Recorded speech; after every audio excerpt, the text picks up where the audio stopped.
প্ৰসংগ যোৰহাটত যোৱা শুকুৰবাৰে ৰহস্যজনক অৱস্থাত উদ্ধাৰ হৈছিল আমিৰ আলীৰ মৃতদেহ। ৰাজনৈতিক কাৰণত হত্যা কৰা হোৱা নাছিল আমিৰক। পৰকীয়া প্ৰেমৰ বাবে হত্যা কৰা হ'ল আমিৰক। আমিৰ আলীৰ হত্যাকাণ্ডৰ লগত জড়িত থকা সন্দেহত আটক কৰা মিণ্টু তামুলীসহ পত্নীক গ্ৰেপ্তাৰ। মিণ্টু তামুলীয়ে পূৰ্বেও দিছিল আমিৰ আলীক হত্যাৰ ভাবুকি। আমিৰ আলীৰ পৰিয়ালে দাখিল কৰা এজাহাৰত উল্লেখ মিণ্টুৰ নাম। মৃত আমিৰ আলীৰ সৈতে আছিল মিণ্টুৰ পত্নীৰ অবৈধ সম্পৰ্ক। যোৰহাট আৰক্ষীয়ে সংবাদমেল যোগে সদৰি কৰে এই তথ্যসমূহ। প্ৰকৃততে ঘটনাটো কি হৈছিল, কেনেধৰণে হত্যাকাণ্ডটো সংঘটিত হৈছিল, ইতিমধ্যে আৰক্ষীয়ে আপোনালোকে কিবা আটক কৰিছে নেকি?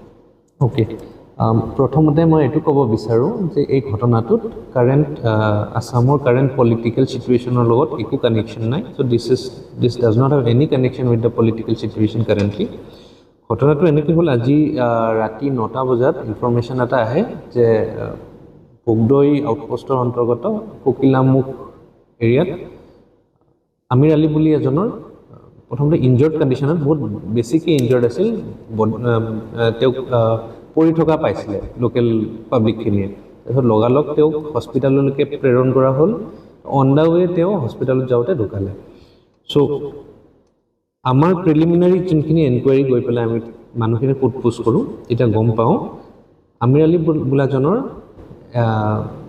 দোকান আছিলে আপোনাৰ বালিগাঁও চাৰিআলিত। তেওঁৰ DTPৰ দোকান এখন আছিলে। সেই দোকানখনত আপোনাৰ লাষ্ট 4-5 বছৰ ধৰি এগৰাকী মহিলা তাতে কাম কৰিছিলে। সেই মহিলাজনীৰ আজি 2 মাহ আগতে বেলেগ এজন ল'ৰাৰ লগত বিয়া হৈছিলে। আৰু ইনকুৱাৰীত এইটো ওলাইছে যে সেই মহিলাজনীৰ আমিৰ আলীৰ লগত এফেয়াৰ চলি আছিলে। চ' সেইকাৰণে আমাৰ প্ৰাইম ছাছপেক্ট মহিলাজনীৰ হাজবেণ্ডজন হৈ গ'ল। চ' একৰ্ডিংলি আমি হাজবেণ্ডজনক পিক কৰি লগত মহিলাজনীকো পিক কৰা হয়। তেওঁলোকে বহুত এভিডেঞ্চ তেনেকুৱা জড়িত এফেয়াৰ থকা ফটোজ, ভিডিঅ'জ, মেছেজেছ তেনেকুৱা অলৰেডি আমি গোটাইছোঁ। ইনফেক্ট যোনজন ভিক্টিম হয় আমিৰ আলীৰ, তেওঁৰ পত্নীকো সোধ-পোছ কৰোঁতে তেওঁ এই কথাটো স্বীকাৰ কৰিছে। চ' আমি সদ্যহতে আমি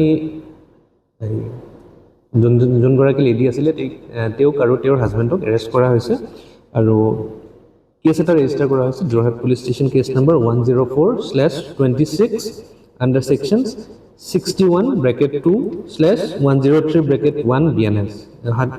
এইটো একচুৱেলি ক্ৰিমিনেল কনস্পিৰেচি আৰু মাৰ্ডাৰৰ কেছ এটা ৰেজিষ্টাৰ কৰা হৈছে অলৰেডি। আৰু হয়তো কিছুমান মানুহ জড়িত থাকিব পাৰে। চ' আমাৰ এতিয়া আমি অব্যাহত আছোঁ। আমিতো কেছটো এতিয়া যিহেতু লিডটো পাইছোঁ, এতিয়া আমি আশা কৰোঁ নেক্সট কালি বা পৰহিৰ ভিতৰত আৰু যদি কোনোবা জড়িত আছে আকৌ আমি এৰেষ্ট কৰিবলৈ সক্ষম হ'ম। যিহেতু বলিউডত বিভিন্ন ধৰণৰ স্পট আছে, হয়, আচলতে হত্যাকাণ্ডটো কেনেধৰণে সংঘটিত কৰিছে বুলি আপোনালোকে অনুমান কৰিব পাৰে আৰু ক'ত কৰি আছে? হত্যাটো মষ্ট প্ৰবলি এইটো ব্লাণ্ট ৱেপন এটাই দি ইম্পেক্ট কৰিছিলে বডিটোত। হত্যাটোত এতিয়া ক'ত হৈছে আমি এতিয়ালৈকে সোধ-পোছ চলি আছে। জাষ্ট ইনভেষ্টিগেশ্যনটো ষ্টাৰ্ট হৈছেহে অলপ আগতে বস্তুখিনি। চ' গতিকে যেতিয়া আমি কিছুমান যেতিয়া আমি বেছিকৈ ডিটেইলছ পাই থাকোঁ আমি আপোনালোকৰ লগত শ্বেয়াৰ কৰিম। আৰু ওৱান থিং ইজ চিয়'ৰ, এইটো বস্তুত কোনো মানে যেনেকৈ ধৰণে প্ৰকাশ পাইছে তেনেকুৱা পলিটিকেল চিটুৱেশ্যনৰ লগত একদমেই ৰিলেটেড নহয়। Thank U.